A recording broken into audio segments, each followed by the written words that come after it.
Drawing Piala AFF 2026 sudah dilakukan. Benarkah Indonesia berada di grup neraka? Kita bakal bahas dalam tendangan bebas Bung Ais. Salam olahraga, assalamualaikum warahmatullahi wabarakatuh. Senang sekali gua Abdul Haris bisa kembali menyapa teman-teman semua, dan kali ini kita bakal bahas hasil drawing Piala AFF 2026 atau yang kali ini mengusung nama ASEAN Hyundai Cup 2026. Dan kemarin drawing sudah dilakukan di MNC Studios di Jakarta. Pelatih anyar Timnas Indonesia John Hartman juga datang, bersama juga di sana ada Ketua Umum PSSI yang sekaligus Menpora Pak Erick Thohir. Ya, di drawing kemarin Indonesia berada di pot 4 karena pot 3 karena Indonesia hasilnya kurang memuaskan ya di edisi terakhir 2024 kemarin. Kita yang menurunkan pemain-pemain U22 itu gagal lolos ke semifinal. Kita terhenti di fase grup. Salah satunya kalah dari Vietnam, kalah dari Filipina di laga penentuan. Sehingga kita gagal ke fase knockout. Saat itu tim masih dipegang oleh Sintayong, dan setelah kegagalan itu Sintayong pun didepak di tanggal 6 Januari 2025. Ya, ini kita nggak bahas soal pemecatan Sintayong itu ya. Kita bahas hasil dari drawing kali ini. Kali ini kita sudah punya pelatih anyar John Hartman, dan kita tahu John Hartman mengusung mimpi yang cukup ambisius ya, ingin mengukir sejarah membawa Indonesia yang belum pernah juara Piala AFF bisa juara. Kita lihat bagaimana hasil drawing kemarin. Hasil drawing kemarin Indonesia berada di grup A bersama juara bertahan Vietnam, Singapura, kemudian Kamboja, dan juga pemenang playoff ya, karena dua tim harus melalui playoff, yakni Timor Leste dan juga Brunei Darussalam. Kenapa mereka playoff? Karena mereka rankingnya paling rendah di antara negara-negara ASEAN lainnya ya. Timor Leste dan Brunei nanti mereka akan playoff lebih dulu, home and away. Siapa yang menang nanti mereka akan masuk ke fase grup, berada di grup A bersama Indonesia. Nah, banyak orang bilang, banyak media bilang bahwa grup A ini adalah grup neraka karena ada juara bertahan Vietnam di sana. Bener nggak? Kalau gue sih nggak terlalu setuju ya. Menurut gue ini nggak grup neraka sih. Belum masuk kategori grup neraka. Kenapa? Gue punya alasan karena di grup ini yang relatif berat ya. Ini Vietnam sebagai juara bertahan, dan kita tahu Vietnam dalam beberapa tahun terakhir dia menggeser Thailand. Mereka menjadi kekuatan di Asia Tenggara saat ini. Bukan Thailand lagi jadi kekuatan Asia Tenggara, tapi Vietnam. Karena memang sejak mereka dipegang Pak Hang Seo, mereka melejit luar biasa, kemudian sempat drop di tangan Philippe Troussier, dan sekarang di tangan Kim Sang-sik, pelatih asal Korea Selatan lainnya, mereka melejit lagi, naik lagi. Mereka juara di edisi terakhir Piala AFF, dan juga di kelompok umur di U23 mereka meraih medali emas SEA Games 2025 dan juga juara Piala AFF U23 di Indonesia ya, sebagai tuan rumah saat itu. Ya, artinya kalau menurut gue di grup A ini Vietnam lah yang terberat buat kita. Karena ya mereka ini, walaupun pemain-pemain mereka ini semuanya kalau kita lihat pemain Vietnam bermain di liga lokal. Pemain-pemain utama mereka main di liga lokal ya, di Liga Vietnam. Tapi meskipun mereka main di Liga Vietnam, tapi kita kalau lihat di tangan Kim Sang-sik ini, tim ini ngeblend sekali, chemistry-nya dapat, sehingga mereka sulit sekali untuk ditaklukkan. Selain itu juga mereka ini fighting spirit-nya, terutama kalau main di kandang, ini luar biasa, sehingga selalu menyulitkan tim-tim lain. Ya, selain Vietnam, di grup Indonesia juga ada Singapura, Kamboja, dan antara Timor Leste dan Brunei Darussalam. Feeling gue sih yang lolos nanti Timor Leste yang ada di grup kita. Singapura, apakah gue menganggap remeh Singapura? Enggak juga sebetulnya. Singapura sekarang sebetulnya belum mendapatkan pelatih yang betul-betul permanen ya. Sekarang mereka masih ditangani oleh Gavin Lee, pelatih yang pelatih lokal mereka. Dan kalau kita lihat susunan skuadnya, ini juga tim yang bisa dikatakan tricky. Kalau kita menganggap remeh mereka, bukan tidak mungkin kita kepleset ya. Dari skuad yang mereka punya, mereka juga punya beberapa pemain yang main di liga luar ya, walaupun bukan di Eropa. Ada Rehan Stewart, pemain keturunan mereka, pemain naturalisasi mereka yang main di Kanachaburi Power di Thailand. Kemudian juga ada Safwan Baharudin yang main di Selangor ya. Lalu ada Harris Stewart yang main di Uthai Thani di Thailand juga. Dan ada Jared Gallagher di Nakhon Ratchasima di Thailand. Ada Iksan Fandi juga yang main di BG Pathum United. Ada Jordan Emewiye yang main di Chiang Rai United. Ada Ilhan Fandi, saudaranya Iksan Fandi ya, karena ada 3 Fandi di sana. Singapura ini menjadi salah satu yang mengancam juga, tapi menurut gue mereka levelnya meskipun memiliki beberapa pemain keturunan, tapi levelnya masih di bawah Indonesia lah. Harusnya Indonesia bisa bersaing di sini. Kenapa gue begitu pede bilang Indonesia bisa bersaing? Apakah kita bisa memanggil pemain-pemain komplit? Tentu tidak ya. Karena Piala AFF ini kan nggak masuk jadwal FIFA ya, tidak masuk FIFA Matchday, sehingga klub-klub boleh nggak melepaskannya. Tapi yang patut jadi acuan, pemain-pemain yang beberapa pemain inti di tim nasional Indonesia sekarang sudah main di Liga Indonesia, di Super League. Ada Tom Hai, kemudian Eliano Reinders yang main di Persib Bandung. Kemudian Rafael Strike juga sudah main di Dewa United ya. Dan pemain muda misalnya Jens Reven juga main di Bali United. Kemudian juga ada Jordi Amat. Jordi Amat main di Persija Jakarta. Selain itu juga ada Saint Patinama, kemudian juga Sandy Walsh yang main di Thailand ya, di Buriram. Artinya kita paling enggak ada sekitar 40 sampai 50 pemain inti kita bisa main di Piala AFF nanti. Dan tentu ini akan menambah kekuatan Indonesia untuk bisa bersaing. Dan gua nggak setuju kalau seandainya Piala AFF ini dijadikan ajang uji coba. Enggak. Karena kita belum juara. Kita belum juara, bos. Kita belum pernah juara, baru 6 kali lolos ke final, tapi nggak pernah juara. Terakhir 2020 ya kita lolos ke final di tangan Sintayong. Setelah itu kita selalu babak belur, dan sekarang lah kesempatannya ya. Sekarang kesempatannya kita seharusnya bisa bersaing untuk bisa juara, karena tim kita punya pemain-pemain keturunan yang kualitasnya bisa mengangkat performa tim, seperti yang gue sebut tadi ya.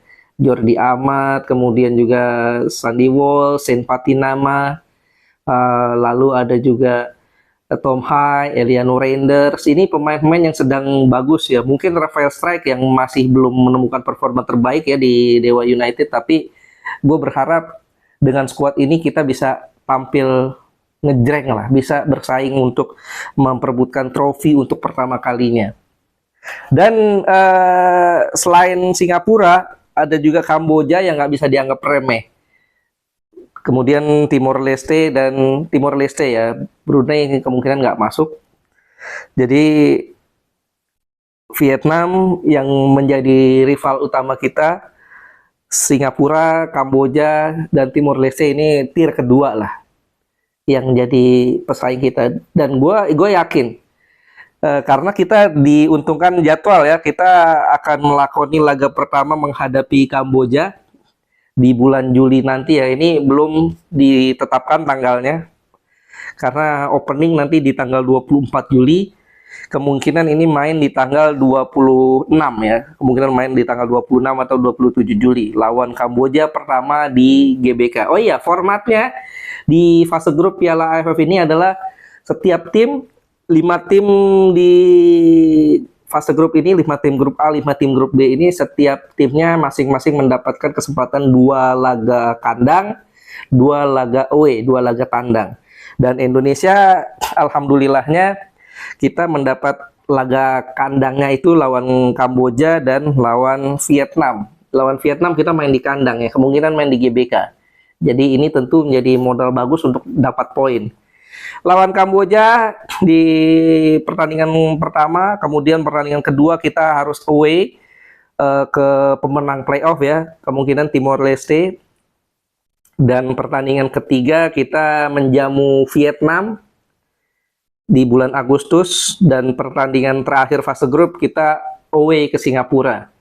Artinya kita harus maksimalin dulu tuh pertandingan pertama, kedua, ketiga. Karena kalau kita lihat urutannya kan, pertama lawan Kamboja tuh kita mesti dapat 3 poin, itu maksimal harus.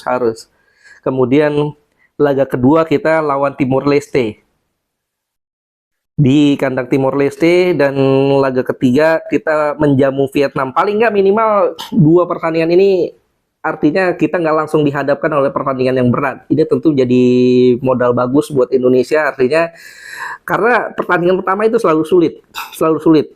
Masih ada pressure yang luar biasa, ketegangan tentu ada ya.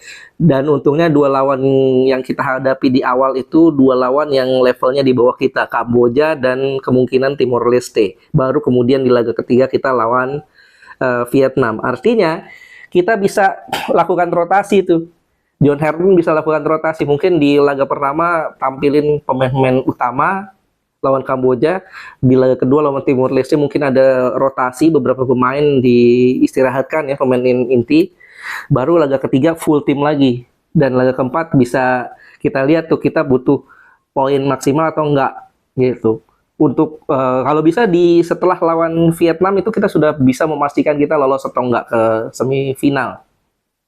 Nah, di grup B ada Thailand, ada Malaysia, ada Filipina, ada Myanmar, ada Laos.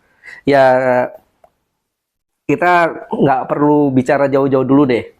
Kita bicara fase grup dulu. Ya, kalau di grup B ya kita lihat kalau seandainya kita juara grup, berpotensi ketemu Malaysia ya. Karena kalau kita lihat di grup B ini kemungkinan besar yang juara grup Thailand. Walaupun Thailand masih belum kembali seperti Thailand terdahulu, tapi tetap mereka punya kekuatan yang patut diperhitungkan.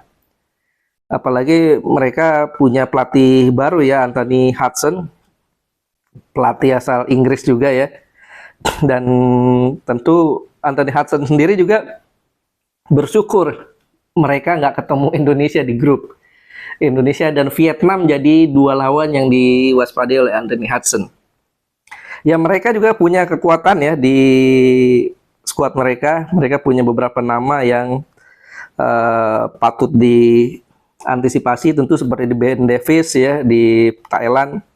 Kemudian juga ada pemain Jubilo Iwata ya, Porawet Arvijay, juga ada Jude Somerville, pemain Gripsy Town. Ini pemain keturunan mereka ya. Dan Supacok Saracat tentu gelandang mereka yang biasanya beroperasi di winger, yang main di Hokkaido Consadole Sapporo. Ya, artinya Thailand ini jadi salah satu pesaing kita di semifinal. Kita nggak usah mikirin dulu semifinal, kita pikir dulu di fase grup ya. Semifinal kemungkinan Thailand bisa jadi juara grup, sehingga kalau kita juga juara grup tentu akan terbebas dari Thailand di semifinal. Kemungkinan besar lawan kita kalau seandainya lolos ke semifinal itu Malaysia ya, Malaysia atau Filipina. Ya, Filipina kita tahu mereka punya deretan pemain-pemain naturalisasi, tapi umumnya nih mereka sudah berusia ya, sudah berumur kepala 3 ke atas, sehingga mereka kuatnya bagusnya tuh 60 menit, selama 60 menit aja. Selepas itu mereka kedodoran. Nah, itu tentu jadi nilai yang bisa dikatakan jadi suatu keuntungan buat lawannya, termasuk Indonesia kalau ketemu Filipina nanti di semifinal. Dan dengan kondisi itu ya nggak ada alasan menurut gue sih, ini kesempatan Indonesia buat juara, nggak ada alasan lagi buat John Herdman. John Herdman punya waktu kurang lebih 5-6 bulan ini ya, karena sekarang masih bulan Januari. Dia bisa lihat bagaimana kualitas tim, Nanti bulan Maret kan bakal kumpul tuh untuk melakukan FIFA Series. Indonesia kemungkinan bakal lawan Tahiti di bulan Maret. Kemungkinan kemudian di laga keduanya lawan Saint Nevis ya, atau bisa jadi Bulgaria nih antara satu dari kedua tim itu. Ya di situ John Herdman bisa lihat siapa-siapa pemain yang bisa dipanggil untuk Piala AFF. Ya kita nggak perlu muluk-muluk lah, pasti pemain-pemain yang main di Eropa seperti J.I. Jazz, Kevin Dix, kemudian Calvin Verdong, Audero, Emil Audero, kemudian juga yang di Amerika Martin Paes mungkin nggak bisa datang, tapi it's okay, kita punya pemain-pemain yang main di Liga Asia Tenggara di Indonesia dan juga Asia Tenggara, dan juga pemain-pemain lokal kita masih banyak yang main di luar kan, di Asia Tenggara masih ada Asnawi Mangku Alam yang main di Thailand, dan juga Pratama Arhan. Gue yakin dan melihat kedua pemain ini layak kembali dipanggil untuk Piala AFF. Ya dengan tidak adanya Kevin Dix, dengan tidak adanya Calvin Verdong ya, Nathan Chow juga belum bisa dipanggil tentu karena main di Eropa. Tentu pemain-pemain ini ya, Asnawi Mangku Alam dan juga Pratama Arhan dibutuhkan untuk main di Piala AFF. Kemudian juga ada Ramadan Sananta yang main di Liga Malaysia ya bersama klub Brunei. Dia bisa kembali dipanggil. Dan di depan ya kita lihat ada Ramadan Sananta, mungkin Mauro Gistra bisa dipanggil ya. Yang meskipun dia main di Volendam di Belanda, tapi kan kayaknya dia bisa dipanggil karena dia tidak masuk skuad inti di sana, dan mungkin bisa dipanggil, bisa menjadi kekuatan di lini depan kita. Jadi ada Mauro Gistra di depan, atau mungkin syukur-syukur kita bisa dapat tambahan satu pemain naturalisasi lagi. Siapa tuh? Ciro Alves. Ciro Alves kabarnya sudah melakukan proses naturalisasi di bulan Desember kemarin ya. Kalau prosesnya cepat, bukan tidak mungkin Ciro bisa main di Piala AFF nanti ya. Kenapa enggak? Ciro menjadi salah satu kekuatan di sepak bola Indonesia ya bersama Malut United sekarang. Ya, gue yakin dengan skuad yang ada sekarang nggak ada alasan lagi untuk nggak juara. Ini saatnya Indonesia juara di tangan John Herdman. John Herdman harus membuktikan kualitasnya dengan pemain-pemain yang ada, dengan pemain-pemain naturalisasi yang ada, kita bisa juara. Dan juga ini pesan gue ya buat PSSI dan juga klub-klub di Liga 1, di Super League ya, udah jangan ada pembatasan lah. Biarkan John Herdman pilih. Jangan ada pembatasan seperti di era Alfred Riedel atau era Sintayong bahwa setiap tim hanya boleh mengirimkan 2 pemain saja. Nggak boleh kayak gitu. Jadi kalau Persib dipanggil banyak, ya nggak apa-apa kan, Persib banyak tuh, ada Beckham Putra, ada mungkin Sadil, mungkin Tom Hai, Eliano Reinders, ada Mark Klok, Teja Paku Alam juga layak dipanggil. Artinya kenapa enggak, pemain-pemain terbaik dari seluruh klub di Indonesia harus diizinkan oleh klubnya masing-masing demi tim nasional Indonesia, demi Merah Putih, karena kita belum pernah juara. Segitu aja pembahasan kita kali ini tentang hasil drawing Piala AFF kemarin, dan kita doakan dan kita optimistis tim nasional Indonesia bisa juara di Piala AFF kali ini. Terima kasih atas atensi teman-teman sekalian. Abdul Haris pamit. Salam olahraga. Assalamualaikum warahmatullahi wabarakatuh.